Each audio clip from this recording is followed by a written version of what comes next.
చేరువచ్చిన ప్రియ సంఘానికి, మరి ముఖ్యంగా సియోను ప్రార్థన మందిరం ద్వారా ఆహ్వానించబడినటువంటి క్రైస్తవేతరులకు ప్రభువును బట్టి మీ అందరికీ ప్రభు పేరుట మరొకసారి ఈ సాయంకాలమున మీకు వందనస్తులము. వాక్యాన్ని మనం చూడటానికి ముందుగా మనం ఒక ప్రత్యేకమైన భాగాన్ని బైబిల్ గ్రంథంలో నుంచి దయచేసి వాక్యాన్ని కొంచెం శ్రద్ధగా వినాల్సిందిగా ప్రభు పేరిట మనవి చేస్తున్నాను. సాధారణంగా పుట్టినరోజులో దేవుని యొక్క వాక్యము ఏం చెబుతుందో దాని ప్రకారము మనము చేయట్లో మనము చాలాసార్లు విఫలమైపోయినాం. అందుకే దేవుని వాక్యం మరొకసారి తన యొక్క వాక్యం ద్వారా మాట్లాడాలని, దేవుడు వాక్యం ద్వారా మనం ఏం సెలవిస్తున్నాడో మనం తెలుసుకోవాలని ప్రభు ఎంతో ఆశ కలిగి మన మధ్యన ఉండి ఆయన మాట్లాడాలని ఆశపడుతూ ఉన్నాడు.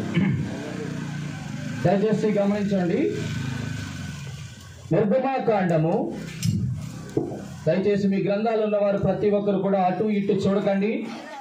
వెళ్ళేవారు వెళ్తారు, వచ్చేవారు వస్తున్నారు. దయచేసి వారి గురించి ప్రత్యేకంగా పట్టించుకోవాల్సిన అవసరం లేదు. మన లగ్నం అంతా కూడా దేవుని వాక్యం మీద ఉండాలి, వాక్యం చెప్పేటటువంటి సేవకుల మీద ఉండాలి. దయచేసి నిర్గమాకాండము 2వ అధ్యాయము 9వ వచనం దయచేసి అందరం కలిసి చదువుకుందాం. నిర్గమాకాండం 2వ అధ్యాయము 9వ వచనం చదవండి.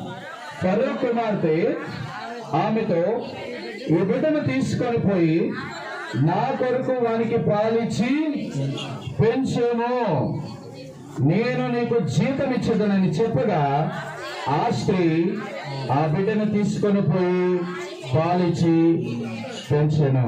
వాక్య సాయం కొరికే చిన్న ప్రార్థన చేసుకుందాం. మీ మనసులో వాక్యం మాత్రమే ఉండాలి. పరిశుద్ధుడు అయిన తండ్రి, నీ పరిశుద్ధ నామానికి స్తోత్రాలు. ప్రభువా, నువ్వు మాట్లాడే దేవుడు.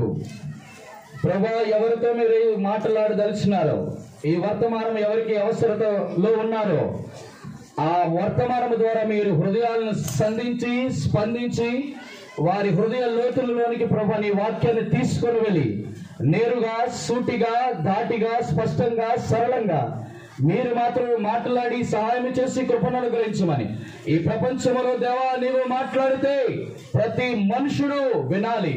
ఎందుకంటే మీరు దేవుడు, మేము మానవులము. మీరు అనంతుడైన దేవుడు, మేము పరిమితమైనటువంటి మానవులము. ప్రభువా, మీరు సమీపించడానికి తేజస్సులో అమరత్వము కలిగినటువంటి దేవుడు. మేము ప్రభా తండ్రి నిర్దేహులము, బలహీనలము, ప్రభా క్షయమైపోయినటువంటి వారము. కరుణించండి, సహాయం చేయండి. మీరు మాత్రమే వాక్యము ద్వారా మాట్లాడి సహాయం చేసి మీ వాక్య ప్రత్యక్షత ద్వారా మాతో మాట్లాడి సహాయం చేయమని యేసు క్రీస్తు అతి శ్రేష్టమైన నామమున ప్రార్థించి అడిగి వేడుకుంటున్నాము తండ్రి, ఆమేన్. ప్రియమైన వారులారా, నిర్గమాకాండములో ఒక ప్రత్యేకమైనటువంటి భాగాన్ని మనం చదివాం. అందులో ఫరో కుమార్తె చెబుతున్నటువంటి ఒక అద్భుతమైన మాట, ఈ బిడ్డను తీసుకొని పోయి నా కొరకు వారికి పాలిచ్చి పెంచుము, నేను నీకు జీతం ఇచ్చదనని చెప్పగా ఆ స్త్రీ ఆ బిడ్డను తీసుకొని పోయి పాలిచ్చి పెంచెను. ఇక్కడ ప్రాముఖ్యమైన తలంపు మాట నేను జ్ఞాపకం చేయవలసింది. ఈరోజు అక్షయ ప్రియ హర్షిత మొట్టమొదటి పుట్టినరోజు వేడుకను జరుపుతూ ఉండగా ఆమె ద్వారా దేవుడు మనకి ఏమి మాట్లాడదలిచినాడు, ఈరోజు మనకి దేవుడు ఏమి మాట్లాడాలని తన బిడ్డలకి వాక్య ప్రత్యక్షతను గురించి చెప్పాలనుకుంటున్నాడో మీ ముందు కొన్ని విషయాలు చెప్పడానికి ప్రయత్నం చేస్తాను.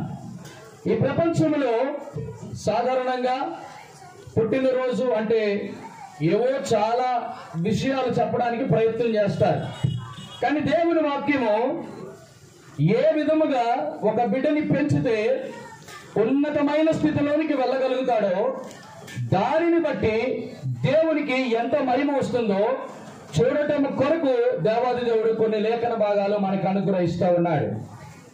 దయచేసి గమనించండి. నేను చాలా స్పష్టంగా మీ అందరికీ అర్థమయ్యే విధంగా చాలా తక్కువ సమయంలో మీకు చెప్పడానికి ప్రయత్నం చేస్తాను. పెంచుట అనేది అంత సామాన్యమైన విషయం కాదు. పెంచుట అనే మాట ఏ జ్ఞాపకం చేస్తుందంటే, ఇది ఎవరెవరో వేరు వేరు కులాలు, వేరు వేరు మతాలు, వేరు వేరు ప్రాంతీయ భాషల నుంచి తండ్రి అయిన దేవుడు వారిద్దరిని జతపరిచి వారిని ఆశీర్వదించి 9 నెలలు గర్భములో ఉంచి పిండముగా రూపొందించి బయటికి తీసుకొని వచ్చి ఒక చక్కటి కుమార్తెగానో కుమారుడుగానో ఈ భూమి మీదకి దేవాది దేవుడు చక్కగా బిడ్డలని అనుగ్రహిస్తాడు. ఈ యొక్క బిడ్డడు పుట్టిన తర్వాత చాలా మంది ఆడబిడ్డ పుట్టినా లేకపోతే మగబిడ్డ పుట్టినా చాలా సంతోషిస్తారు, మంచిదే. కానీ పిల్లల పుట్టుట ద్వారా తల్లిదండ్రులు ఇప్పుడు ఎంత సంతోషిస్తున్నారో చివరి దశలో కూడా వారిని బట్టి తల్లిదండ్రులు అంతే సంతోషము పొందితే అది సంపూర్ణమైన సంతోషం అంటాడు దేవుడు. పుట్టడం గొప్పతనం కాదు, చివరి వరకు కూడా ఆ పుట్టుకకి సార్థకమైన జీవితమును కలిగి జీవించడంలో దేవాది దేవుడు ఆనందిస్తాడు. కొన్ని విషయాలు మీకు జ్ఞాపకం చేస్తాను. ఇప్పుడు చదవబడినటువంటి 127వ కీర్తన దగ్గరికి వద్దాం రండి. ఒక బిడ్డని ఎట్లా పెంచాలి, దేవాది దేవుడు ఎలా పెంచితే దేవాది దేవుడు తండ్రి అయిన దేవుడు మహిమ ఘనత ప్రభావములు ఆ బిడ్డ ద్వారా పొందుకుంటాడు అనేటువంటి విషయాలు మీకు జ్ఞాపకం చేస్తాను. బైబిల్లో బిడ్డలని దేవుడు కొన్ని వాటితో పోల్చాడు. నేను కొన్ని పోలికలు చెప్తాను. అందులో బైబిల్లో 7 ప్రాముఖ్యమైన పోలికలు ఉన్నాయి.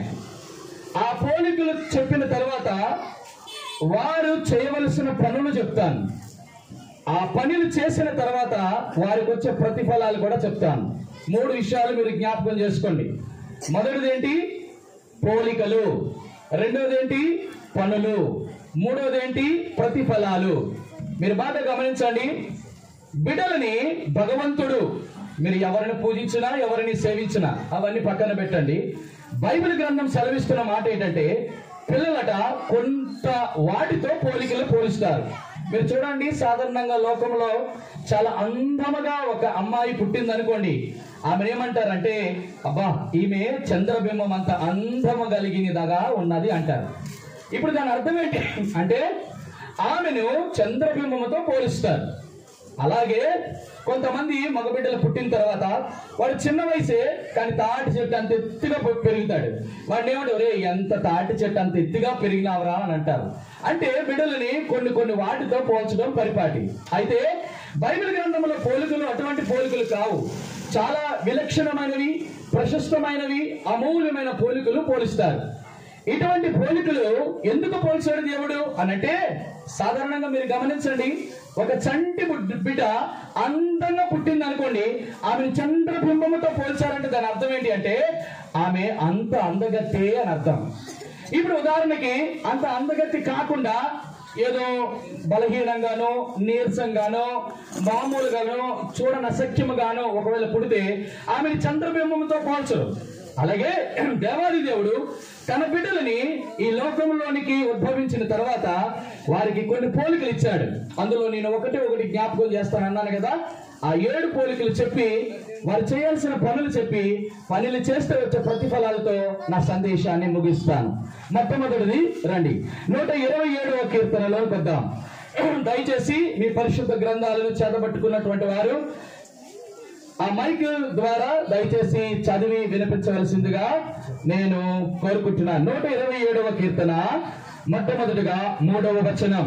కుమారులు యెహోవా అనుగ్రహించు స్వాస్థ్యము, గర్భఫలము ఆయన ఇచ్చు బహుమానం. మొట్టమొదటిగా గర్భఫలము. ఆ గర్భఫలములో ఆడపిల్లలు ఉంటారో మగ పిల్లలు ఉంటారో పక్కన పెడదాం. పిల్లలు ఉంటారు, ఆ ఆడగాని మగ గాని. గర్భఫలము బాగా గమనించండి, ఆయన ఇచ్చు బహుమానమే. ఎవరు ఇచ్చు బహుమానము? ఆయన ఇచ్చు. ఆయన అంటే ఎవరు ఇక్కడ అంటే దేవాది దేవుడిచ్చే బహుమానమే. చాలా మంది పెండ్లైన తర్వాత 10 సంవత్సరాలకి కూడా బిడ్డలు పుట్టకపోతే వాళ్ళు ఏమంటారంటే, ఆ దేవుడు కరుణించలేదమ్మా. దానిని బట్టి ఏమనుకుంటారు అంటే, దేవాది దేవుడు ఆ బిడ్డలని ఇవ్వడం కొరకు ఆ ఆలుమగలని ఆ దాంపత్యాన్ని ఆశీర్వదించి వారికి బిడ్డలు దయచేయలేదని అనుకుంటారు. అంటే దాని అర్థం ఏంటి? కొంతమందికి పెండ్లి అయిన తర్వాత పిల్లలు పుట్టడం, కొంతమంది 10 సంవత్సరాలు, కొంతమంది 15 సంవత్సరాలు, కొంతమందికి బిడ్డలే పుట్టరు. అంటే దాని అర్థం ఏంటి అంటే బిడ్డలు పుట్టడం అనేది తల్లిదండ్రుల యొక్క శారీరకమైన వ్యవహారమును బట్టి పోల్చదగినది కాదు. ఇది కేవలము దేవాది దేవుడు తల్లిదండ్రులుగా వారికి ఇచ్చినటువంటి బహుమానం అని జ్ఞాపకం చేసుకోవాలి. మరి లేకపోతే ఈ రోజు ప్రతి ఒక్కరికి కూడా చాలా మంది బిడ్డలు పుట్టాలి ప్రతిసారి. కానీ దేవాది దేవుడు అంటాడు, మీ గర్భఫలాలు నేను ఇచ్చే బహుమానం అంటాడు. అంటే దాని అర్థం ఏంటంటే పిల్లలు దేనికి పోలికంటే బహుమానాలకి పోలిక. ఈ రోజు దేవాది దేవుడు ప్రతి తల్లిదండ్రులకి మొట్టమొదటిగా వారి వివాహం అయిన తర్వాత భగవంతుడు దేవాది దేవుడు ఆ జగద్రక్షకుడు సృష్టికర్త ఇచ్చేటటువంటి మొట్టమొదటి బహుమానం ఏంటి అంటే వారికి సంతానం. బాగా గమనించండి. ఇప్పుడు బహుమానం ఇచ్చినటువంటి దేవుడు అంటున్నాడు, నేను మీకు బహుమానం ఇచ్చినాను కదా, నేను మీకు బహుమానం ఇచ్చాను కదా, ఈ ఇచ్చినటువంటి బహుమానాన్ని మీరు ఏమంటారంటే, చూడండి సాధారణంగా ఇప్పుడు పుట్టినరోజు వేడుక అవుతుంది. ఇప్పుడు అక్షయ ప్రియ హర్షితకి పుట్టినరోజు అయిన కారణం చేత చాలా మంది బంధువులను పిలిచినారు, సన్నిహితులు పిలుస్తారు, ఇరుగు పొరుగు వారిని పిలుస్తారు. అప్పుడు ఆ బిడ్డను ప్రేమించి ఏం చేస్తారు తెలుసా? శ్రేష్టమైన అమూల్యమైన విలువ కలిగినటువంటి బహుమతులు వాళ్ళకి ఇస్తారు. అవునా కదా? అంటే ఇక్కడ బహుమతి ఎవరికి ఇస్తున్నారు? దేనిని బట్టి ఇస్తున్నారంటే బహుమానం అనేది దేన్ని పోలిస్తున్నాడు ఇక్కడ దేవుడు అంటే ఇది బహుమానం అనేది ప్రియమైనదిగా పోలిస్తాడు దేవుడు. అందుకే ఆ పక్కన రాసి ఉన్నది 127వ కీర్తన 2వ వచనంలో ఆఖరి భాగంలో, తన ప్రియులు నిద్రించుచుండగా ఆయన వారికి ఇచ్చుచున్నాడు. తన ప్రియులు అంటే దేవుని యొక్క ప్రజలు, దేవుని బిడ్డలు వారు నిద్రిస్తున్నప్పుడు దేవాది దేవుడు వారికి ప్రియమైనది ఇస్తాడు. అదే బహుమానములు. కాబట్టి బహుమానం అనేది మొట్టమొదటి పోలిక ఏంటంటే చాలా ప్రియమైనది. ప్రియమైనది అంటే అర్థం ఏంటంటే చాలా విలువైనది. మీరు చూడండి, ఎవరైనా ఒకరికి బహుమానం ఇచ్చారనుకోండి, బహుమానం తీసుకెళ్ళి ఇచ్చారనుకోండి, ఆ గిఫ్ట్ ని ఏం చేస్తారంటే మంచి షోకేస్ లోని పెట్టుకొని చక్కగా చూస్తారు, అది పడిపోకుండా చూస్తారు, దానికి దుమ్ము ధూళి ఏది పడకుండా దానికి అంతా కవర్ చేసి ఇస్తారు. ఎందుకో తెలుసా? ఆ బహుమతి కాస్ట్ తక్కువే కావచ్చు, కానీ మన ప్రియులు మనల్ని ప్రేమించి మనకి ఆ బహుమానాన్ని ఇచ్చినప్పుడు చాలా జాగ్రత్తగా ఉంచుతారు. అంటే దాని అర్థం ఏంటి అంటే దేవాది దేవుడు ఒక వ్యక్తి అనగా ఈ లోకములో పుట్టినటువంటి లోకములో ఉన్నటువంటి తల్లిదండ్రులకు దేవుడు ఇచ్చినటువంటి గొప్ప బహుమానం ఏంటంటే వారి బిడ్డలు. ఇప్పుడు దేవుడు అడుగుతున్నాడు, మీకు బహుమతిగా ఇచ్చినటువంటి ఆ సంతానాన్ని, అది ఆడే కానివ్వండి మగే కానివ్వండి, మీరు నా కొరకు ఎలా పెంచుతున్నారు అని అడుగుతున్నాడు. సాధారణంగా మనం ఇప్పుడు బహుమతులు ఏం చేస్తాం? చాలా ప్రశస్తంగా ఉంచుకుంటాం కదా, అలాగా మన బహుమతుల్ని ఏ రకంగా ఉంచుతున్నాం? ఈ రోజు దేవుడు అడుగుతున్న ప్రశ్న ఏంటంటే, మనకు బిడ్డలు పుట్టినారు మంచిదే, ఆ బిడ్డలు బట్టి సంతోషిస్తున్నాం మంచిదే, కానీ నీ బిడ్డడు చక్కటి బహుమానముగా ప్రశస్తమైన వాడిగా విలువైన వాడిగా దేవుని దృష్టికి చక్కగా ఉండేవాడిగా ఉన్నాడా? దానికి అంటారు, చూడండి, యేసుక్రీస్తు ప్రభువు ఈ లోకంలో పుట్టారు. పుట్టిన తర్వాత ఆయన బాప్తిజం తీసుకున్న తర్వాత మత్తయి సువార్త అనుకుంటా తీయండి, మత్తయి సువార్త 3వ అధ్యాయం 17వ వచనం త్వరగా చదవండి. మత్తయి సువార్త 3వ అధ్యాయం 17వ వచనం. మత్తయి సువార్త 3వ అధ్యాయం 17వ వచనం. మరియు ఇదిగో ఈయనే నా ప్రియ కుమారుడు, ఈయన యందు నేను ఆనందించుచున్నాను. మత్తయి సువార్త 17వ అధ్యాయము 5వ వచనం. మత్తయి సువార్త 17వ అధ్యాయము 5వ వచనము. అతడు ఇంకా మాట్లాడుచుండగా ఇదిగో ప్రకాశమానమైన మేఘము వారిని కమ్ముకొనెను. ఇదిగో ఈయన నా ప్రియ కుమారుడు, ఈయన యందు నేను ఆనందించుచున్నాను. ఈ మాట బాగా గమనించండి. సాక్షాత్ పరలోకములో ఉన్న తండ్రి ప్రభు అయిన యేసుక్రీస్తు వారు 2024 సంవత్సరాలు ఈ లోకంలో పుట్టినప్పుడు, ఆయన సరిగ్గా యవ్వన దశకు వచ్చినప్పుడు ఆయన బాప్తిజం తీసుకొని బయటకు వచ్చాడు. వచ్చిన తర్వాత ఆ తండ్రి ఈ కుమారుడు కొరకు అంటున్నటువంటి ఒక సాక్ష్యం ఏంటంటే, ఈయన నా ప్రియ కుమారుడు, ఈయన యందు నేను ఆనందిస్తున్నాను. మీరు బాగా గమనించండి, ఆయన యవ్వన జీవితంలో మొట్టమొదటిగా పుట్టినప్పుడు ఆయన కుమారుడు నుంచి తండ్రి ఇస్తున్న సాక్ష్యం, కుమారుడా నిన్ను బట్టి నేను ఎంతో ఆనందిస్తున్నాను. ఎప్పుడు? ఆయన పుట్టినప్పుడు, ఆయన ఎవరుగా ఉన్నప్పుడు. రెండోదిగా 17వ అధ్యాయంలో 5వ వచనంలో చూసాము. ఇక్కడ ఏంటంటే ఆ రూపాంతర పర్వతం మీదకి వెళ్ళారు, ప్రార్థన చేయడానికి వెళ్ళారు శిష్యులతోని. ఆయన ఇంకా చనిపోవడానికి, యేసుక్రీస్తు ప్రభువారు మానవాళి రక్షణ కొరకు సిలువలోనికి వెళ్ళడానికి ముందుగా ఏమైనారో తెలుసా? ఆ ప్రార్థన చేయడానికి వెళితే అక్కడ కూడా తన తండ్రి అయినటువంటి దేవుడు అంటున్నాడు, బిడా ఈయన నా ప్రియ కుమారుడు, ఈయన యందు నేను ఆనందిస్తున్నాను. ఇక్కడ మనకి ఏమర్థమవుతుందంటే, దేవాది దేవుడు మన ప్రభువైన యేసుక్రీస్తు వారిని ఈ లోకానికి ఒక బహుమానంగా ఇచ్చాడు. ఈ బహుమానం ఇచ్చినటువంటి ఈ దేవుడు, ఆ తండ్రి చెప్తున్న మాట ఏంటంటే, కుమారుడా నిన్ను బట్టి నేను ఆనందిస్తున్నాను. పుట్టినప్పుడు, ఆయన ఎవరుడిగా ఉన్నప్పుడు, ఆయన పరిచయం చేస్తున్నప్పుడు, చివరికి ఆయన శిలువ రాను మీదకి ఎక్కి ఇంకా చనిపోవాలి మునుపు కూడా ప్రియమైనటువంటి యేసు క్రీస్తు అనేటువంటి ఈ కుమారుడి గురించి తన తండ్రి ఇస్తున్నటువంటి ఒక చక్కటి సాక్ష్యం ఏంటంటే, నీవు నా ప్రియ కుమారుడివి, నేను నీ యందు ఆనందిస్తున్నాను. ఇప్పుడు ప్రశ్న ఏంటంటే, ఒక తండ్రి అయిన దేవుడే తన పంపించిన కుమారుడిని దేన్ని బట్టి ఆనందిస్తున్నాను చెప్తున్నాడు. కుమారుడా నేను ఈ లోకానికి పంపించాను కదా, నిన్ను బట్టి నేను ఎందుకు ఆనందిస్తున్నాను? ఆ మాట ఎందుకు యేసుక్రీస్తు ప్రభువారి గురించి సాక్షాత్ పరలోకంలో తండ్రి ఎందుకు చెప్పినాడు? రండి ఈ మాట చూపిస్తాను. యోహాను సువార్త 5వ అధ్యాయం 30వ వచనం. యోహాను సువార్త 5వ అధ్యాయము 30వ వచనం. దయచేసి త్వరగా చదవండి. యోహాను సువార్త 5వ అధ్యాయం 30వ వచనం. నా అంతటా నేనే ఏమీ చేయలేను, నేను వినట్లుగా తీర్పు తీర్చున్నాను. నన్ను పంపిన చిత్తము, నన్ను పంపిన వాని చిత్తము, చదవండి. నన్ను పంపిన వాని చిత్త ప్రకారము చేయగోరుదును కానీ నా ఇష్ట ప్రకారము చేయగోరును.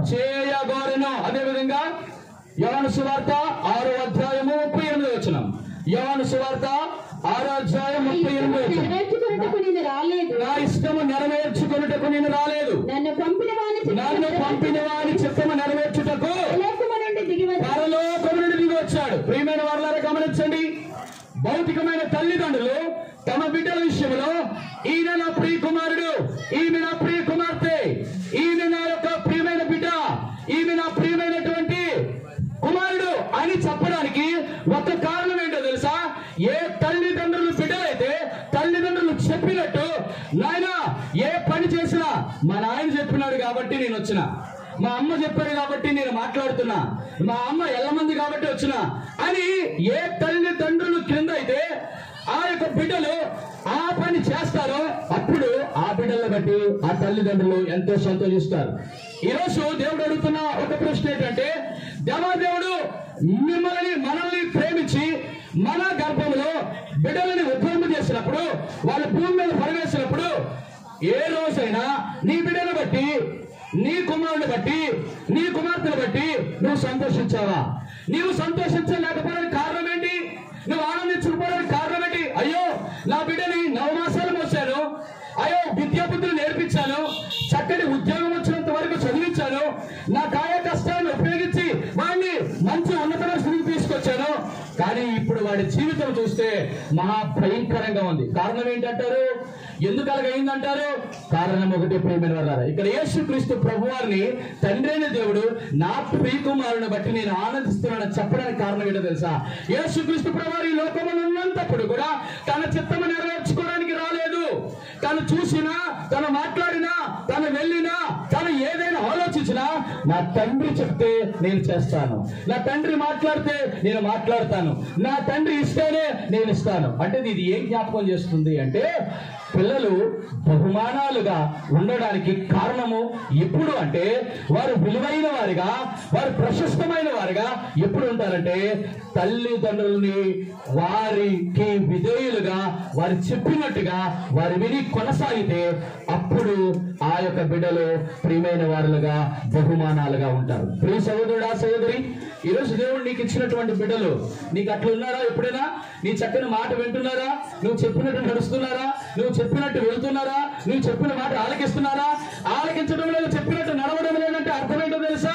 మొట్టమొదటిగా పిల్లలు చెడిపోవడానికి, వారి సరైన క్రమంలో ఉండకపోవడానికి కారణం ఏంటో తెలుసా? తల్లిదండ్రులే. తల్లిదండ్రులు ఎప్పుడు కూడా గమనించండి, వారికి మాదిరికరంగా ఉండాలి. నాయన ఒక అంటాడు, వాళ్ళ నాన్నగారు పచ్చి తాగబోతు, రే నాయన నువ్వు త్రాగొద్దురా, నువ్వు త్రాగొద్దురా అని చెప్తాడు. అవరు అంటాడు, రే అదేంట్రా మీ నాన్న త్రాగుతున్నాడు, నువ్వు కూడా త్రాగుతున్నావు, మీ నాన్న ఎన్నోసార్లు చెప్పాడుగా త్రాగొద్దానంటే, ఒరే మా నాన్న అలాగే చెప్తాడు రా, మా నాన్న అలాగే చెప్తాడు. ఎందుకన్నాడు ఆ మాట? నీవు త్రాగొద్దని నీ బిడ్డకు చెప్పాలంటే మొట్టమొదటిగా నీవు త్రాగకుండా ఉండాలి. నీవు చెప్పే మాటల కన్నా నీ బ్రతుకు ఎక్కువ మాట్లాడుతుంది నీ బిడ్డలతో. నువ్వు నటించొద్దు, నువ్వు వేషధారణ కలిగి ఉండి నీ బిడ్డలు ఇలాగుండు అలాగుండు అని అంటే ఎవరు ఉండరు. ప్రియ సహోదరుడా సహోదరి, దేవాది దేవుడు అంటే ఒక ప్రాముఖ్యమైన మాట. ఈ రోజు నీ బిడ్డలను పెంచుతున్న బాగానే ఉంది. ఈ రోజు నీ బిడ్డలు నీ మాట వినకపోవడానికి కారణం ఏంటో తెలుసా? అయ్యా నేను త్రాగను, నా కుమారుడు త్రాగొద్దని నేను చెప్తాను. నేను ఆ పనికి మాలినటువంటి స్థలాలకి, చీకటి స్థలాలకి, అనేకమైన భయంకరమైనటువంటి వ్యర్థమైనటువంటి స్నేహితులతో తిరగను. నేను నా బిడ్డడికి చెప్తాను, నాయన నువ్వు అటు వెళ్ళొద్దు, తిరగొద్దు, అటువంటి చూడొద్దు అని. నీలో లేకుండా, మనలో లేకుండా, తల్లిదండ్రులు లేకుండా బిడ్డలకి చెప్తే బిడ్డలు వినరు. ఇప్పుడున్నటువంటి 24th జనరేషన్ లో ఎంతో స్పీడ్ కంప్యూటర్ యుగంలో నీ బిడ్డలు నిన్ను పోలి నడుచుకోవాలంటే మొట్టమొదటిగా తల్లిదండ్రులైనటువంటి వారి మీద ఉన్న బాధ్యత ఏంటో గమనించారా? మనమేమో సరిగ్గా ఉన్నాం, బిడ్డల్ని బాగుండాలని చూస్తాం. మనమేమో పిచ్చి భయంకరమైనటువంటి మహా రోత కలిగినటువంటి సినిమాలు చూస్తాం. మా సినిమాలు చూసి మన కళ్ళతో ఆనందిస్తాం, సంతోషిస్తాం, మన జీవితాలు సంతృప్తి పరుచుకుంటాం. అటువంటి సినిమాలు చూడకూడదని చెప్పేసి బిడ్డలకు చెప్తాం. ఎవరు వింటారు? ఎప్పుడు వింటారు? ఎందుకు వింటారు? ఎలా వింటారు? వాళ్ళు వినరు గాక వినరు. అంటే దాని అర్థం ఏంటంటే బిడ్డలకి నేను ఏదో సపోర్ట్ చేస్తున్నాను కాదు. ప్రియమైన వారిని గమనించండి, నువ్వు త్రాగబోతుడుగా ఉంటూ నీ కుమారుని త్రాగొద్దని చెప్పొద్దు. నువ్వు పనికిమాలిన విషయాలు చూస్తూ, ఇష్టానుసరమైనటువంటి భయంకరమైనటువంటి చిత్రాలు చూస్తూ నీ కుమారుడు చూడొద్దని చెప్పొద్దు. నీ జీవితంలో తల్లిదండ్రులుగా ఉండాల్సినటువంటి మొట్టమొదటి బాధ్యత తెలుసా? నేను నా కుమారుడు నా జీవితంలో దేవుడు నాకు బహుమానం ఇచ్చాడు, నేను వాడికి ప్రశస్తమైన వాడిగా నేను పెంచుతాను అని ఎవరైతే తల్లిదండ్రులు అనుకుంటారో వారి జీవితాల్లో పిల్లలు బహుమానాలుగా ఉంటారు. అటు రీతిగా దేవుడు బహుమానాలుగా వారిని తీర్చిదిద్దునుగాక. మొదటిది, పిల్లలని దేవుడు ఏమని చూపించినాడు? బహుమానాలు. రెండవది చూడండి, కీర్తన గ్రంథం 127, కీర్తన గ్రంథం 127 అధ్యాయము 3వ వచనం. రండి త్వరగా. కీర్తన గ్రంథం, కుమారులు యెహోవా అనుగ్రహించు స్వాస్థ్యము. చాలు. కుమారులు రెండవ పోలిక ఏంటంటే స్వాస్థ్యములతో పోల్చాడు. ఇక్కడ కుమారులను తెలుగు బైబిల్లో, ఇంగ్లీష్ లో children are the inheritance of the lord Jesus Christ. దేవాది దేవుడు ఇచ్చినటువంటి స్వాస్థ్యం అంటే పిల్లలు. అంటే స్వాస్థ్యం అంటే అర్థం ఏంటంటే మొదటిది బహుమానాన్ని నేనేమని రాసినానంటే ప్రియమైనది. రెండవది ఏంటంటే స్వాస్థ్యం అంటే అర్థం ఏంటంటే స్వాస్థ్యాలు 2 రకాలు ఉంటాయి. మొదటిది ప్రాపర్టీ. స్వాస్థ్యం అంటే ప్రాపర్టీ. ఇప్పుడు ఇంట్లో ఉందనుకోండి, కొన్ని లక్షలు పెట్టుకొట్టుకున్నారు చక్కగా, దేవుడు ఇచ్చినటువంటి వారి యొక్క కష్టార్జితాన్ని ఫలింపజేసి ఇచ్చినారు. ఇప్పుడు ఇది ఇంకో దగ్గర తీసుకెళ్లాలంటే కుదరదు, ఇది ఎప్పుడు స్థిరంగా ఉంటది ఇక్కడ. కాబట్టి దేవాది దేవుడు వాళ్ళని ఆశీర్వదించి కృప చూపించి వారి కష్టాన్ని ప్రతిఫలించి చేసి వారికి ఇచ్చారు కదా, ఇది కాన్స్టెంట్ ప్రాపర్టీ అంటారు, అంటే స్థిరమైన ప్రాపర్టీ. రెండోది మూవ్ చేసేది. అంటే ఏంటి అర్థం? అంటే కదిలేటటువంటి స్వాస్థ్యం. కదిలే స్వాస్థ్యం ఏంటి? ఈ ప్రపంచంలో కదిలే స్వాస్థ్యం దేవుడు ఇచ్చింది అంటే సంతానం ఒకటే. మీరు చూడండి, బిడ్డలు ఎక్కడ ఉంటారు? రేపు పొద్దున ఉద్యోగం వస్తే ఇంకో దగ్గరికి వెళ్తారు, పెండ్లు అయితే ఇంకో దగ్గరికి వెళ్ళిపోతారు. వీళ్ళు స్వాస్థ్యం అంటే బిడ్డలు స్వాస్థ్యంతో పోల్చారు. ఇప్పుడు గమనించండి, బిడ్డల్ని దేవుడు స్వాస్థ్యంతో ఎందుకు పోల్చాడంటే బాగా గమనించాలా. ఇప్పుడు ఉదాహరణకి ఇంత చక్కటి ఇల్లు ఉంది. ఒక ఉదాహరణకి నేనే కొన్ని లక్షలు పెట్టుకొని కట్టుకున్నాను. కట్టుకున్న తర్వాత నాకు మహాభయంకరమైనటువంటి అనారోగ్యము ఏదో చేసింది.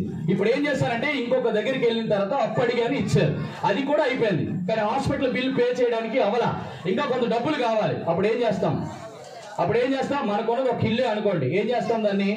దానికి తనఖా పెట్టో లేకపోతే అమ్మో ఏం చేస్తాం? ఆ డబ్బులు తీసుకొచ్చి హాస్పిటల్కి పే చేస్తాం. అంటే దీని అర్థం ఏంటంటే స్వాస్థ్యము అంటే అర్థం ఏంటంటే ఎప్పుడైతే నీ అక్కర ఉందో, ఎప్పుడైతే నీకు అవసరత ఉందో, నీకు ఎప్పుడైతే అక్కర ఉందో అలాంటప్పుడు నీకు ఉపయోగపడతారో చూశారు, అది స్వాస్థ్యం అంటే. దాని అర్థం ఏంటి అంటే పిల్లలు స్వాస్థ్యాలతో దేవుడు ఎందుకు పోల్చున్నాడు అని అంటే దాని అర్థం దేవాది దేవుడు నీ అక్కరలో నీ బాధలో, నీ కన్నీటిలో, నీ శ్రమలో నీ కాళ్ళు వంగినప్పుడు, నువ్వు నడవలేనప్పుడు, నువ్వు మాట్లాడలేనప్పుడు, చంటి బిడ్డడు పుట్టినప్పుడు తన తల్లి, మీరు బాగా గమనించండి, ఆ చంటి బిడ్డ ఆ 1, 2 అక్కడే చేసుకుంటది. అమ్మా ఇంకొకరు వచ్చి, అమ్మా నీ బిడ్డను చూడు అట్లా దానిలోనే పొరులాడుతున్నాడు అని అంటారు. దగ్గరికి వెళ్ళడానికి కానీ, తీసుకురావడానికి కానీ, శుభ్రం చేయడానికి కానీ ఇంకొకరు ఎవరు కూడా దగ్గరికి రారు ఆ బిడ్డడి. కానీ మరి తల్లి ఏం చేస్తుందో తెలుసా? ఆ తల్లి వెంటనే ఆ 1, 2 చేసుకొని అందులోనే కొట్టుకున్నటువంటి ఆ బిడ్డను చూసి, రే ఎందుకు అని చెప్పేసి పట్టపట్టబడి కొట్టదు. నిజముగా తన తల్లి హృదయంతరంగంలో నుంచి వచ్చి ప్రేమించిన తల్లి ఏం చేస్తుంది సార్? ఒరే నా బంగారం, తల్లి నా బంగారం, ఏట్రా ఇలా చేసుకున్నావు అని చెప్పేసి ఆ 1, 2 మొత్తం అంటించుకున్నా అది తీసుకెళ్లి చక్కగా ట్యాప్ దగ్గర నీళ్లు పోసి చక్కగా కడిగి శుభ్రం చేసుకొని ఏం చేస్తుంది తెలుసా? మళ్ళీ శుభ్రం చేసి వదిలిపెడతారు. నేను అంటున్నాను గమనించండి.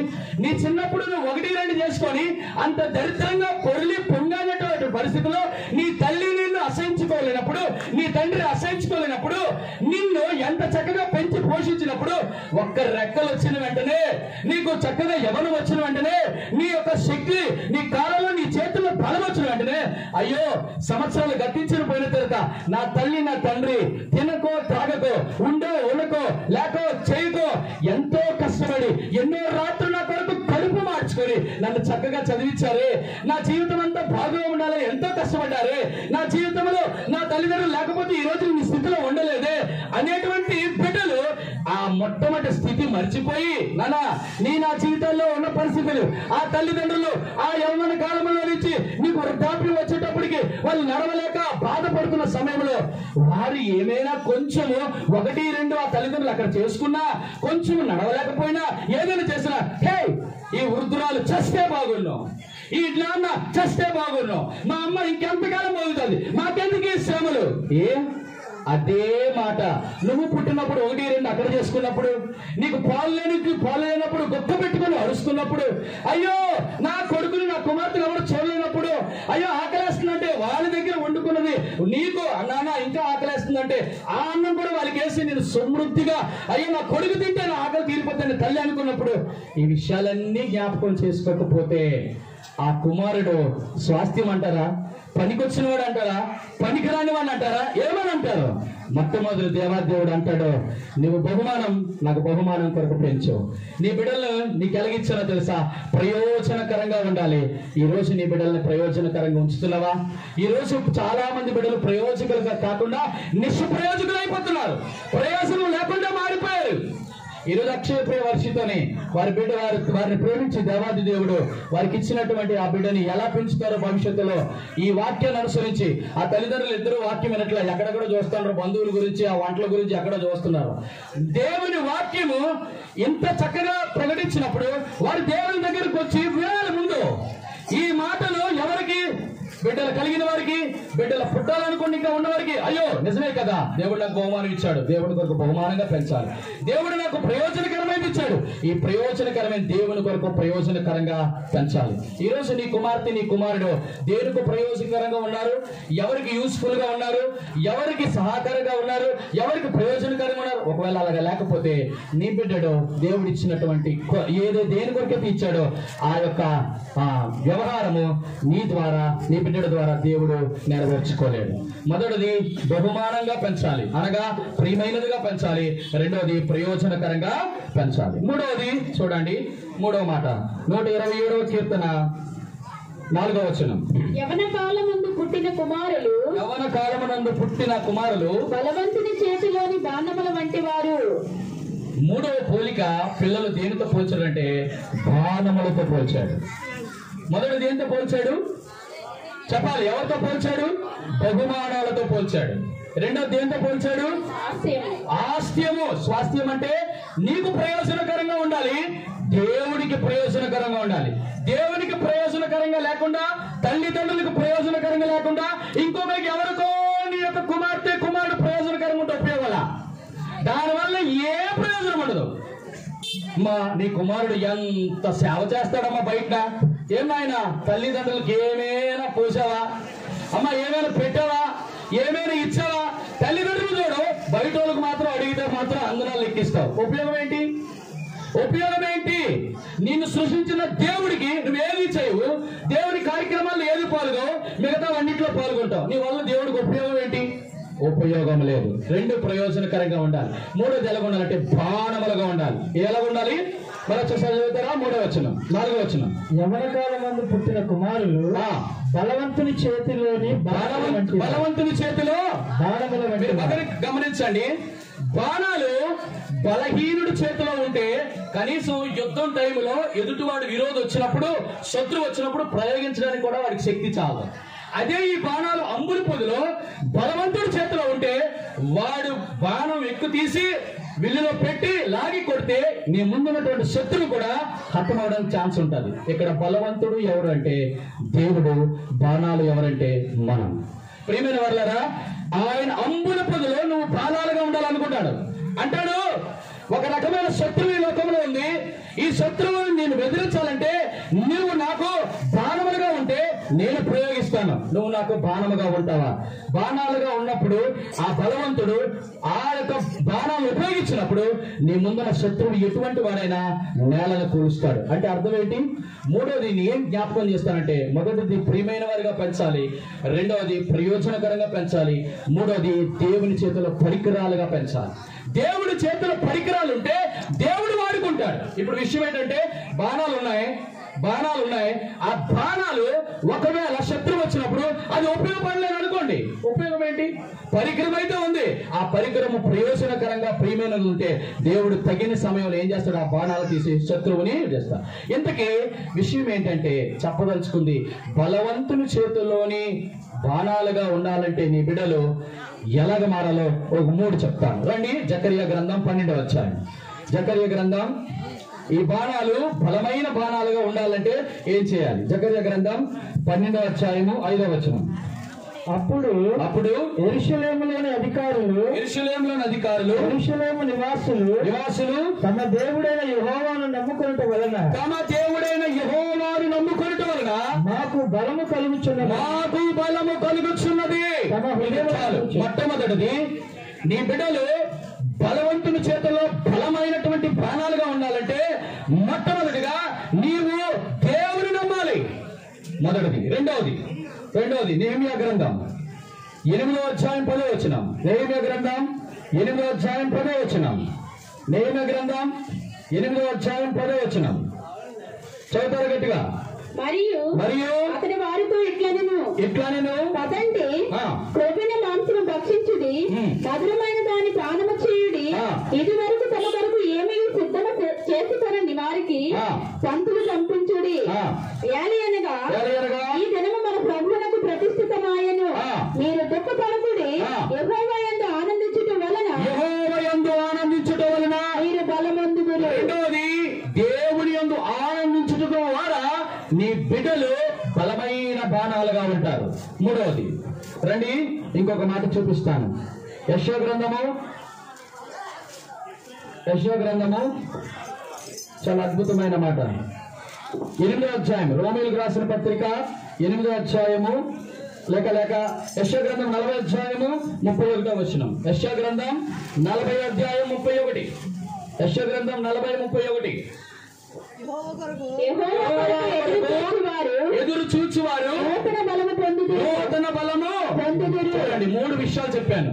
బలవంతుడైనటువంటి దేవుని చేతిలో మన బిడ్డలు బలమైనటువంటి బాణాలుగా ఉండాలంటే చేయాల్సినవి 3.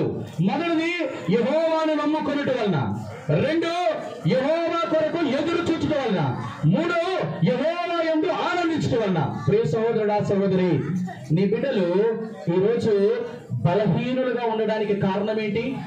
అయ్యో, నా కుమారుడు 10th క్లాస్ పరీక్షలు రాస్తున్నాడు కానీ ఎప్పుడూ ఫెయిల్ అయిపోయింది. దండియాత్రల మీద దండియాత్రలు చేస్తాడు, పాస్ అవ్వడం లేదండి. కారణం ఏంటి? బలహీనుడుగా అయిపోవడానికి కారణం ఏంటి? రెండోది, ఉద్యోగం కొరకు చాలా ప్రయత్నాలు చేస్తున్నాడు కానీ చాలా బలహీనుడుగా ఉన్నాడండి, ఉద్యోగాలు రావడం లేదండి. వ్యాపారం చేస్తున్నాడు కానీ వ్యాపారంలో సఫలీకృతం అవ్వలేకపోతున్నాడండి. అంటే దాని అర్థం ఏంటంటే, నువ్వు వ్యాపారంలోని బలహీనుడివి, ఉద్యోగ పర్యటనలో బలహీనుడివి, చదువులలో బలహీనుడివి, ప్రతి విషయంలో కూడా నువ్వు బలహీనుడు అయిపోవడానికి కారణం. ప్రియమైన వారులారా, దేవుని బిడ్డలైనటువంటి వారు బలహీనులుగా ఉండకూడదు, వాళ్ళు బలవంతులుగా ఉండాలి. బలవంతులుగా ఉండాలి అంటే వారు పత్రిక, మొదటి యోహాను రాసిన పత్రిక 2వ అధ్యాయం. మొదటి యోహాను రాసిన పత్రిక 2వ అధ్యాయము. చక్కటి మాట. మొదటి యోహాను రాసిన పత్రిక 2వ అధ్యాయము చూడండి, 14వ వచనం. యవనస్తులారా, యవనస్తులారా, మీరు బలవంతులు, దేవుని వాక్యము మీ యందు నిలుచుచున్నది, మీరు దుష్టుని జయించినారు కనుక దేని కొరకు రాయబడితే వచ్చింది చూడండి. ఇక్కడ నేను చెప్పదలుచుకున్న మాట, మొదటిది పిల్లలు ప్రియముగా పెంచాలి, రెండోది పిల్లలు ప్రయోజనకరంగా పెంచాలి, మూడోది పిల్లల్ని బాణము వలె పెంచాలి. ఒక తల్లిదండ్రులు పిల్లల్ని బలవంతుల చేతుల బాణములుగా ఉండలేకపోవడం కారణం ఏంటంటే, మొట్టమొదటిగా బలవంతుడైనటువంటి వాడు యవ్వనుడు. ఆ యవ్వనుడులో బాణాలు ఉంటే వాడు విల్లు ఎక్కుపెట్టి శత్రువుని పట్టగలడు. అలా ఉండాలి అంటే మొట్టమొదటిగా ఒక వ్యక్తి బలహీనుడు అవ్వకుండా ఉండడానికి దేవుడిస్తున్నటువంటి ఒక చక్కటి సమాచారం ఏంటంటే, యవ్వనులారా మీరు బలవంతులు, దేవుని వాక్యం మీ యందు. చూడండి ఎంత చక్కటి మాట. ఈ రోజు దేవుని బిడ్డలుగా చలామణి అవుతున్నటువంటి వారి జీవితాల్లో దేవుని యొక్క మందిరానికి వెళ్తారు, దేవుని వాక్యాన్ని వింటారు, కానీ దేవుని వాక్యం వారి హృదయాల్లో ఉండదు. ఎవరి హృదయాల్లో అయితే దేవుని వాక్యం ఉండదో, నేను ఒక మాట చెప్తాను, బాగా గమనించండి. చాలా భయంకరమైన మాట, చాలా భయంకరమైన మాట. చూడండి, కీర్తనల గ్రంథం, కీర్తనల గ్రంథము 31వ అధ్యాయం 10వ వచనం. కీర్తనల గ్రంథం 31వ అధ్యాయం 10వ వచనం. నా బ్రతుకు దుఃఖముతో వెళ్ళపుచ్చుచున్నాను, నిట్టూర్పులు విడిచుచునే, నా ఏళ్ళన్నీ గతించిపోతున్నాయి, నా దోషములను బట్టి నా బలము తగ్గిపోవచ్చున్నది. ఎందుకు బలహీనులైపోతున్నారు బిడ్డలు? ఎందుకు బలహీనులుగా మారిపోతున్నారు? నీ కుమారులు దేనిలోని కూడా ఉత్తీర్ణత సాధించలేకపోవడానికి, ఫలితాలు సాధించలేకపోవడానికి, ప్రతిఫలం చూడలేకపోవడం కారణం ఏంటో తెలుసా? నీ కుమారుడు చేస్తున్నటువంటి దోషం, తల్లిదండ్రులు చేస్తున్నటువంటి పాపం, కుమార్తెలు చేస్తున్నట్టు కూడబెట్టుకుంటున్నటువంటి అతిక్రమాలు, ఇటువంటి పాప దోష అతిక్రమాలు ఉంటుండగా నేను ఎప్పుడు చెప్తాను, పాపము నిన్ను ఎప్పుడు కూడా భ్రమలోకి తీసుకువెళ్తాది, పాపము నిన్ను ఎప్పుడు పట్టుకుంటుంది, పాపము నీకు దాసుడుగా చేస్తుంది, పాపము నిన్ను ఏలుతుంది, పాపము నిన్ను అవమానాలకు గురి చేస్తుంది, చివరికి పాపము నిన్ను పాతాళానికి తీసుకెళ్లిపోతుంది. జాగ్రత్త. ఈ రోజుల్లో చాలా మంది బలహీనులు అయిపోవడానికి కారణం ఏంటంటే, వారి దోషములను బట్టి వారు బలహీనులైపోతారు. అయితే ఈ దోషములను బట్టి బలహీనులు అవ్వకపోతే, దోషము చేయకుండా ఉండాలంటే, పాపము చేయకుండా ఉండాలి అని నువ్వు అనుకొని యవనస్తులను మీరు బలవంతులుగా ఉండాలంటే, దేవాదేవుడు చెప్తున్న ఒక ప్రాముఖ్యమైన మాట. కీర్తన గ్రంథం 119, కీర్తన గ్రంథం 119వ అధ్యాయము. చక్కటి మాట పరిశుద్ధాత్మ దేవుడు అక్కడ రాసి పెట్టించున్నాడు. చూడండి 11వ వచనం. నీ ఎదుట నేను పాపము చేయకున్నట్లు నా హృదయములో నీ వాక్యమును ఉంచుకొని. ప్రియమైన వాళ్ళారా, ఈ రోజు నీ బిడ్డలు బలమైనటువంటి బాణాలుగా ఉండాలి అంటే, నీ పిల్లలు బలమైనటువంటి వారిగా బ్రతకాలంటే, నీవు చేయవలసిన ప్రాముఖ్యమైన మాట ఏంటంటే, వారి జీవితంలో వాక్య సమృద్ధి ఉండాలి. నీ బిడ్డలు దేవుని మందిరానికి వెళ్తున్నారా? దేవుని వాక్యం వింటున్నారా? దేవుని వాక్యము హృదయంలో ఉండాలి. ఇక్కడ భక్తుడు అంటాడు, అయ్యా నేను పాపము చేయకుండానట్లు నీ వాక్యము నా హృదయంలో ఉంచుకున్నాను. ఎవరి జీవితాల్లోనైతే దేవుని మందిరానికి వెళ్ళి దేవుని వాక్యం ఉండడం కాదు, ఆ వాక్యము నీ హృదయంలో ఉండాలా, నీ నోట ఉండాలా, నీ యొద్ద ఉండాలా. ఏ వాక్యమైతే నీ యొద్ద ఉండి, నీ నోట ఉండి, నీ హృదయంలో ఉంటుందో, శత్రుడైనటువంటి సాతాను నీ పాప శరీరము ఎన్ని రకాలైన కోరికలు శోధనలకు తీసుకువెళ్ళినా, ఇటువంటి తుచ్చమైనటువంటి ఈ లోకిచ్చులు, ఈ భోగిచ్చులు, ఇది పాపేచ్చులు నా జీవితంలో నా మీదకు వచ్చినా కూడా, నాకు బలమైనటువంటి వాడిగా నేను బ్రతకడం కొరకు దేవాదేవుడు నాకు ఇచ్చినటువంటి ఒక బలమైన అక్షయ ఆహారం ఏంటో తెలుసా? దేవుని వాక్యం. ఈ వాక్యం నీ హృదయంలో ఉందా? ఈ రోజు నువ్వు బలహీనుడు అయిపోవడానికి కారణం ఏంటి? తల్లిదండ్రులు బలహీనంగా అయిపోవడానికి కారణం ఏంటి? ప్రతి మంది బలహీనమైన పరిస్థితుల్లో కృంగిపోవడానికి కారణం ఏంటంటే, దేవుని వాక్యం ఆదరించేదని, దేవుని వాక్యం నిన్ను కనపరిచేదని, దేవుని వాక్యం ద్వారా ప్రతి ఒక్కటి నువ్వు జయించవచ్చు. అని దేవుని వాక్యం సెలవిస్తుండగా ఆ రకమైనటువంటి పరిస్థితుల్లో వాక్యానికి చోటు ఇవ్వకుండా హృదయంలోని ఎప్పుడు కూడా వాక్యం ఉంచుకోకుండా వాక్యమును వింటూనే అబ్బా మా అయ్యగారు చాలా బాగా చెప్తారండి, వాక్యం చాలా బాగా చెప్తారండి, నీ వాక్కు నీ యొక్క ప్రవర్తన బట్టి నీ సేవకుడు ప్రవర్తన దానివల్ల ఏ ఉపయోగం లేదు. కానీ ఎంతకీ ఆయన చెప్పే వాక్యం నీ హృదయంలో ఉందా? ఏవిని వాక్యం ఎప్పుడైతే నీ హృదయంలో ఉంటుందో నువ్వు బలమైనటువంటి బాణాలుగా ఉంటావు. నువ్వు బలమైన బాణాలుగా ఉంటే నువ్వు నీ దోషములను నీ పాపములు నీకు దూరంగా ఉంటది. ఆ వాక్యం అనేటువంటి ఆహారం ద్వారా నువ్వు పెంచబడతావు, పోషించబడతావు, బలమే ఉంటావు. నీ శత్రువులు ఎలాంటి వారైనా కూడా ఎటువంటి పరిస్థితులు కూడా నువ్వు వెళ్ళినప్పటికీ కూడా గర్జించే సింహాలని వేళకు దాడి చేసినప్పటికీ కూడా కుయుక్తుతో నీ దగ్గరికి పాములని నీ దగ్గరికి వచ్చి నిన్ను మోసపరచాలనుకున్నా కూడా ఎట్టి పరిస్థితుల్లో కూడా వాక్యమును బట్టి ఏ సాతానా నువ్వు నన్ను ఓడించలేవు, ఓ పాప శరీరమా నీ పాపం ఇచ్చలను బట్టి నీ కోరికలు బట్టి నన్ను జయించలేవు అని నువ్వు చెప్పగలిగినటువంటి బాణాలుగా ఉంటారు నీ కుమారులు మీరు. ప్రియమైన వర్లారా, దేవాదేవుడు పిల్లల్ని పోల్చే మొట్టమొదటి పోలిక నీ బిడ్డల్ని బహుమానాలుగా ఆయన చెప్పినట్టుగా నువ్వు పెంచితే ఆయన్ని బట్టి మీరు ఆనందించేటటువంటి వారిగా ఉంటారు. రెండవదిగా నీ బిడ్డలు ప్రయోజనకరంగా ఉంచాలి. దేవుని పనిలో ప్రయోజనకరంగా ఉన్నారా? మూడవది నీ బిడ్డలు ప్రాణముల వల్ల పెంచాలి. ఎటువంటి పోరాటం వచ్చినా ఎంత ప్రయాసం ఉన్నా కూడా నీ యొక్క బిడ్డలు అట్టి రీతిగా ఉండాలని దేవుడు కోరుతున్నాడు. సమయం అయిపోతుంది కాబట్టి ఆఖరిగా నేను ఒక్క మాట చెప్పి నేను ముగిస్తాను. రండి కీర్తనలు ఒక్కొక్క మాట చూసి నేను ముగించుకుందాం. కీర్తన గ్రంథం లేక సామెతల గ్రంథం 17 అధ్యాయం 6వ వచనం. సామెతల గ్రంథం 17 అధ్యాయం 6వ వచనం. కుమారుల యొక్క కుమారులు ఎవరికి కిరీటము? వృద్ధులకు కిరీటం. ఎంత అద్భుతమైన మాట అండి. దేని బట్టి అట? కుమారులు ఇప్పుడు ఎవరితో పోల్చబడుతున్నారు? మొదట దేంతో పోల్చినాడు దేవుడు? చెప్పండి, దేంతో పోల్చాడు? బహుమానాలతో పోల్చాడు. రెండవ దేంతో పోల్చాడు? స్వాస్థ్యముతో పోల్చాడు. మూడవ దేంతో పోల్చాడు? దేంతో? చెప్పాలి గట్టిగా. గానములతో పోల్చాడు. నాలుగవది కిరీటములతో పోలుస్తున్నాడు. కిరీటం అంటే అర్థం ఏంటో తెలుసా? కిరీటం ఒకరికి ఉంటది. ఎవరికి చెప్పండి? రాజుకి ఒక్కడికే ఉంటది. ఆ రాజు ఎందుకు ఆ కిరీటం ఇస్తాడంటే ఏ రాజు అయితే జయిస్తాడో వాడికి ఘనత వస్తుంది. అంటే కిరీటం ఏ జ్ఞాపకం చేస్తుందంటే రాజ్యాధికారము, ఘనతని జ్ఞాపకం చేస్తుంది. ఇప్పుడు విషయం ఏంటంటే కుమారులట, కుమారులకు కిరీటమట. నీ బిడ్డలు నీకు ఘనత తెచ్చేవారుగా ఉన్నారా? అవమానం తెచ్చేవారుగా ఉన్నారా? ఈ రోజుల్లో ప్రజలందరూ చాలా మంది బిడ్డలు చిన్నప్పటి నుంచి ఎంతో చక్కగా ఎదిగిన బిడ్డలతో సహా కొన్ని పరిస్థితుల్లో వారి తల్లిదండ్రులకు అవమానకరమైనటువంటి పరిస్థితి. ఆ మధ్యకాలంలో ఒక చక్కటి తల్లిదండ్రులకి ఒక కుమార్తె చాలా చక్కగా పెంచారు.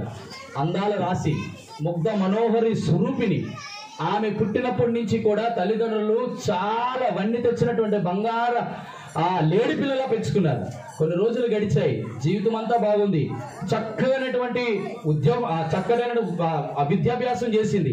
కొన్ని రోజులకి అమ్మా నీకు డాక్టర్ చదవాలనుకున్నావు కదా, మరి డాక్టర్ చదవాలంటే బయటికి వెళ్ళి నువ్వు చదవాలి, దానికి ఎంతో ప్రయాసపడుతున్నాం, కానీ నేను పంపించడం ఒక్కడే ఇష్టం లేదు, ఎందుకంటే చిన్నప్పటి నుంచి మా దగ్గర ఉన్నావు, ఎక్కడికి వెళ్ళలేదు, తల్లిదండ్రులు చాటు బిడ్డవు కదా, అటు చక్కగా వారికి విద్యాబుద్ధులు నేర్పించి ఎన్నో మాటలు చెప్పి తన బిడ్డని వారి దగ్గర ఉంచుకున్నాం. అయితే కొన్ని రోజులకు మరి విద్యాభ్యాసం చదవాలి, ఉద్యోగం చేయాలంటే ఖచ్చితంగా మంచి సీట్ వచ్చింది, దూరం పంపించాలంటే తల్లిదండ్రులు కొంచెం కష్టమైనప్పుడు కూడా ఆ బిడ్డని దూరంగా పంపించారు. దూరంగా పంపించిన తర్వాత కొన్ని రోజులు ఏమైందంటే ఒకనొక సమయానికి వెళ్ళడం రావడం చేస్తుంది. ఆ 4 సంవత్సరాలు అయిపోయిన తర్వాత 5వ సంవత్సరంలో ఆ యొక్క డాక్టర్ యొక్క కోర్స్ కంప్లీట్ చేసడానికి ఫైనల్ గా ఒకనొక రోజు ఏమైందంటే రావాల్సిన కుమార్తె రాలేదు. అయ్యో ప్రతి వ్యాసశాలకు వస్తుంది కదా ఉద్యోగం, అట్లా పరీక్షలు అయిపోయిన తర్వాత మరి ఎందుకు రాలేదని తండ్రి ఆరా తీసి ఆ యొక్క కాలేజీకి ఫోన్ చేస్తే, అయ్యా నీ కుమార్తె ఈ సంవత్సరంలో వచ్చినటువంటి వ్యవహారం తక్కువ, 1వ సంవత్సరం 2వ సంవత్సరంలో బాగానే ఉంది, 3, 4, 5 సంవత్సరాల్లో ఏమైందో తెలియదు. తల్లిదండ్రులు ఏ రోజు కూడా ఆ బిడ్డ మీద అనుమానించలేదు, అవమానించలేదు, తన మీద అపనమ్మకంగా ఎప్పుడు కూడా చూడలేదు. అయితే కొన్ని రోజులకి ఏం తెలిసిందంటే సడన్ గా ఆ కాలేజీకి వెళ్ళి చేస్తే, అయ్యా చాలా రోజుల నుంచి రావడం లేదు నీ కుమార్తె, మరి రాలేనప్పుడు మాకు ఇన్ఫార్మ్ చేయాలి కదా అంటే మేమేమనుకున్నామంటే మీ ఇంటికి వచ్చింది అనుకున్నాం. కానీ చివరికి ఏం జరిగిందంటే ఒకనొక టైంలో పోలీస్ స్టేషన్ నుంచి ఆ తల్లిదండ్రులకి ఫోన్ ఇచ్చింది. సో అండ్ సేన్ ఏంటంటే, అమ్మా ఇగో నీ కుమార్తె మీరేనా? తల్లిదండ్రులు అవునయ్యా. ఏ పోలీస్ స్టేషన్? సాధారణమైన పోలీస్ స్టేషన్. వెళ్ళిన తర్వాత అక్కడ ఆమె ఒక వ్యక్తితో అక్కడ మహాభయంకరమైన పరిస్థితుల్లో ఆ కటకటాల పక్కన కూర్చుంది. ఇటువంటి కుమార్తె చిన్నప్పటి నుంచి ఎంతో ప్రాణంగా ప్రేమించి పోషించి సంరక్షించిన తల్లిదండ్రులకు ఒకనొక టైంలో వారికి ఎదురైనటువంటి మహాభయంకరమైన పరిస్థితి. ప్రియ సహోదరుడా, సహోదరి, మీరు అనుకోవచ్చు, అంత చక్కగా తల్లిదండ్రుల దగ్గర పెరిగినటువంటి ఈ కుమార్తె ఒక్కసారి పోలీస్ స్టేషన్లో కనబడ్డబెట్టి తీరా మూసి కట్ చేస్తే కథని ఏమైందంటే చివరికి ఆమె చేసింది ఏంటంటే ఆ 3వ సంవత్సరంలో ఎవడో తొంటరి వాడు ఆమె వెనకాతల వెళ్తూ మాట్లాడుతూ ఆమె టైం అంతా కూడా కిల్ చేసుకుంటూ 3 సంవత్సరాలంతా డాక్టర్ కూడా చక్కగా చదివింది. 4-5 సంవత్సరం వచ్చేటప్పటికల్లా తన సబ్జెక్టులో ఉండిపోయింది. చివరికి ఏం చేసిందంటే, నువ్వు నాతో వస్తే గానీ నా మీద నీకు ప్రేమ లేదు, నువ్వు నన్ను నిజంగా ప్రేమిస్తే నువ్వు నాతో రా అంటే చెప్పరానటువంటి చోటుకి తీసుకెళ్లిపోయి ఆమెని సర్వనాశనం చేసి జీవితం చివరికి పోలీస్ రైడ్ జరిగితే ఆ నిర్దాక్షిణ్యంగా ఒక ప్రత్యేకమైన లాడ్జ్ లో వాళ్ళు దొరికారు. తీసుకొచ్చారు పోలీస్ స్టేషన్. వేరే తల్లిదండ్రులకు ఫోన్ చేస్తే తల్లిదండ్రులు వెళ్ళారు, మాట్లాడా, అయ్యా ఏంటైంది, అయ్యా నీ కూతుర్ని ఏం పెంచావయ్యా, నిజం ఇలాంటి కూతుర్ని కన్నందుకు నువ్వు సిగ్గుతో చావాలయ్యా అని చెప్పేసి ఆ తండ్రిని ఆ పోలీసు వాళ్ళందరూ ఆ చుట్టుపక్కల అందరి మధ్య ఒక్కొక్క మాట అంటుంటే ఆ తల్లి అక్కడే ఆ మాట వినని తోడనే గొప్ప కూలిపోయి చచ్చిపోయింది. తండ్రి భరించలేని బాధతో ఏడుస్తున్నాడు. ఈ ఇద్దరు తల్లిదండ్రులు చూసి ఆ కుమార్తె, నానా నేను తప్పు చేశాను, నన్ను క్షమించు, అయ్యో నేను చేయకూడదు పని చేశాను, నీ మాట వినలేదు, నువ్వు ఎంతో నన్ను చక్కగా ప్రేమించావు, పోషించావు, నా విద్యాబుద్ధులు నేర్పించావు, నన్ను ఎంత చక్కగా నాకు కావాల్సినవన్నిటినీ నువ్వు సమకూర్చావు, కానీ ఈరోజు నీకు అవమానం తీసుకొచ్చాను, నన్ను క్షమించు. ప్రియమైన వారలారా, ఆ తర్వాత ఎన్ని కన్నీళ్లు కార్చినా చనిపోయిన తల్లి రాదు, కుప్పకూలి గుండి చెదిరినటువంటి తండ్రిని మనశ్శాంతిని తిరిగి తీసుకురాలేదు. కారణం ఏంటంటారు? దేని బట్టి అంటారు? ప్రియమైన వాళ్ళరా, నీ చిన్నప్పుడే నీ బిడ్డలని సరైన రీతిలో కానీ నీ పెంపకంలో కానీ సరైనటువంటి విధానంలో పెంచి ఉండకపోతే, అయ్యా మేము బాగానే పెంచామని చెడిపోవాలని మేము పెంచలేదంటే, మొట్టమొదటిగా నువ్వు పెంచినా పెంచకపోయినా, నువ్వు సరిగ్గా చూసినా చూడకపోయినా ప్రతిసారి నీ బిడ్డల మీద నీ 2 కళ్ళు పెట్టుకొని ఉండాలి. నీ జీవితం అంతా కూడా సంపాదిస్తావు, రాత్రి పగళ్ళు ఒళ్ళు విరిచి సంపాదిస్తావు, ఇల్లుల మీద ఇల్లులు కడతావు, పొలాలు కొంటావు, వెండి కొంటావు, బంగారం కొంటావు, అన్ని ఉంచుతావు. కానీ నీ కుమార్తె, ఉదయం వెళ్ళిపోయినటువంటి నీ కుమార్తె తిరిగి ఎన్ని గంటలకు వస్తుందో ఎప్పుడైనా పట్టించుకున్నావా? ఎందుకు వెళ్తుందో అడిగావా? ఏమవుతుందో చూస్తావా? ప్రతి ఉదయం లేచి పడుకునే వరకు కూడా తన చేతిలో మొబైల్ ఫోన్ ఉంటుంది. ఎవరికి ఫోన్లు చేస్తుందో, ఎవరికి మెసేజ్లు పెడుతుందో, ఎన్ని రకాల లోట్లు ఉన్నాయో ఈ రోజున ఒక్కసారి గమనించావా? ఎప్పుడైనా అడిగావా? చివరికి ఏమి అడుగు, నా కుమార్తె మీద నాకు చాలా నమ్మకం. నిజమే తల్లిదండ్రులారా, బిడ్డల మీద నమ్మకం ఉంది, మీ బిడ్డల మీద ఎంతో ప్రేమ ఉంది, మీ బిడ్డల మీద ఎంతో నమ్మకం ఉంది, తప్పనడంలా. కానీ నమ్మకం వేరే, ప్రస్తుతం ఉన్నటువంటి లోక తీరు వేరే. నీ లోకంలో నుంచి నీ బిడ్డను రక్షించుకోవాలంటే ఆ మాత్రపు కట్టుదిట్టలతో నువ్వు చేయకపోతే నీ బిడ్డ తప్పిపోయే ప్రమాదం ఉంది. జాగ్రత్త. నీ బిడ్డని నువ్వు ఎట్లా పోషిస్తున్నావు, ఎంత పరిరక్షిస్తున్నావు, ఎంతగా భద్రతగా కాస్తున్నావు, నీ బిడ్డని చాలా జాగ్రత్త చేయకపోతే రేపొద్దున ఎవ్వరూ వినలేని మాట నువ్వు వినొచ్చు. అయ్యా నీ కుమార్తె పోలీస్ స్టేషన్లో ఉంది, వెంటనే ఆ పోలీస్ స్టేషన్ నుంచి ఆ తండ్రి ఆ వీధి నుంచి ఎలా తీసుకొని వస్తుంటే, చూడండి అమ్మా పోలీస్ స్టేషన్కి వెళ్ళిందంట, ఏం చేయకపోతే, ఏమి దొరకకపోతే, ఏ రకంగా ఉన్నటువంటి పరిస్థితుల్లో దొరికిందో అని అందరూ కూడా నీ కుమార్తె గురించి మాట్లాడుకుంటే నువ్వు తట్టుకోగలవా? ఆ పరిస్థితి రాకమునిపే దేవాదేవుడు అంటున్నాను, నీ బిడ్డడు, నీ కుమార్తె, నీ కుమారుడు, నీ కుటుంబానికి, నీకు, నీ తల్లికి, తండ్రికి, నీ చుట్టుపక్కల వారికి, నీ బంధువులకి, నీ సన్నిహితులకి, నీ స్నేహితులకి ఘనత తెచ్చేవాడిగా ఉండాలి. అరే ఒక్కగాను ఒక్క కొడుకు పుట్టాడురా, ఒక్కగాను ఒక్క కూతురు పుట్టిందిరా. ఈ రోజు తల్లిదండ్రులు చెప్పినట్టు నడుచుకుంది, ఈ రోజు ఉన్నతమైన స్థితిలో ఉంది, ఐఏఎస్ చదువుకుంది, ఐపీఎస్ చదువుకుంది, రెవెన్యూ డిపార్ట్మెంట్ లో మంచి ఉద్యోగం చేస్తుంది, ఒక రైల్వేలో మంచి జాబ్ కొట్టింది, ఈ రోజు ఉన్నతమైన డాక్టర్ అయింది. ఈ మాట అంటుంటే ఆ తల్లిదండ్రులు ఎంత సంతోషిస్తారు. ఈ మాట అనిపించుకోకుండా అయ్యో నీ కుమార్తె అలాగాట, నీ కుమారుడు ఇలాగట, ఏం పెంచారు, ఏం పెంపకనే తల్లిదండ్రుల మీద ఒక్కొక్క నిజంగా తల్లిదండ్రులకు పాప పుణ్యం ఏం తెలియకపోవచ్చు. బహుశా వారు ఎంత ప్రేమగానే పెంచాలనుకుంటారు, వారు ఎంత నిక్కచ్చిగానే పెంచారు. ఒక తాగుబోతు తండ్రి తన కుమారుడు తాగుబోతు అవ్వడాన్ని కోరుకోడు, వ్యభిచారైనటువంటి తల్లి తన కుమార్తె వ్యభిచారం అవ్వాలని కోరుకోడు, చీకట్లో సంచరిస్తున్న తండ్రి తన కుమారుడు కూడా చీకట్లో ఉండాలని అనుకోడు. ఎందుకో తెలుసా? కన్న ప్రేమ అటువంటిది. ప్రియ సహోదరుడా, సహోదరి, ప్రకటిస్తున్న ఒకే ఒక ప్రాముఖ్యం మాట, ఎటువంటి నీ కుమారుడు బహుమానముగా ప్రేమగా ఉండాలన్నా, నిష్ప్రయోజనమైనది ప్రయోజనకరంగా మారాలన్నా, మూడవదిగా నీ కుమారుడు బాణములుగా దేవుని చేతుల పరికరాలుగా మార్చబడాలన్నా, నాలుగవదిగా దేవుని యొక్క చేతిలో ఘనత వహించేవాడిగా కిరీటాలుగా మారాలన్నా ఒకే ఒక మాట చెప్తాను. మొట్టమొదటిగా దేవుని చేతికి నీ బిడ్డల్ని అప్పచెప్పండి. ఏ దేవుడు నిన్ను సంరక్షిస్తాడో, ఏ దేవుడు నీ బిడ్డల్ని చక్కగా జీవితాన్ని ఇస్తాడో, ఏ దేవుడైతే నీ యొక్క బిడ్డల్ని ఉన్నతమైన స్థితిలో తీసుకువెళ్తాడో ఆ దేవుని చేతులకి అప్పచెప్తే నీవు నీ కుటుంబం అంతా కూడా రక్షించబడతారు. చెప్పవలసిన ఒకే ఒక మాట ఏంటంటే, నేను నమ్ముకున్న దేవుడు యేసుక్రీస్తు ప్రభువారు. నా ఒకే ఒక మాట నేను చెప్పి నేను ముగిస్తాను. నేను క్రైస్తవ కుటుంబంలో పుట్టి నేను ఇష్టానుసారమైన జీవితంలో బ్రతికినటువంటి నా బ్రతుకులో నేను దేవుని మందిరానికి వెళ్ళేవాడిని కాదు, దేవునితో సరైనటువంటి వ్యవహారం కలిగి ఉన్నటువంటి కాదు. నేను ఉన్నతంగా చదువుకున్నాను, చక్కటి విద్యాభ్యాసం చేర్చుకున్నాను. ప్రతి దానిలో స్కూల్ ఫస్ట్, స్టేట్ ప్రతి దానిలో ఫస్ట్ గా ఉండేటువంటి నేను నా జీవితంలో నేను చేసిన ఒకే ఒక తప్పు ఏంటంటే, నా దేవునికి దూరంగా నేను ఇష్టానుసారంగా బ్రతికినటువంటి రోజులలో నేను చనిపోదాము అనేటువంటి క్వశ్చన్ మార్క్ నా జీవితంలోకి వచ్చింది.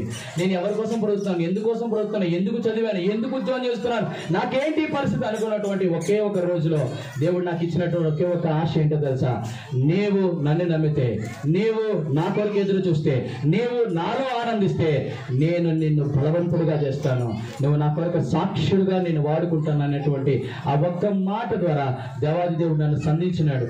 ఈరోజు మీ ముందు నేను చక్కగా ప్రభువులో ఎదగడానికి, ఆనందించడానికి, సంతోషించడానికి, దేవుని కొరకు వాడబడ్డానికి ముందు ఉండడానికి కారణం ఏంటో తెలుసా?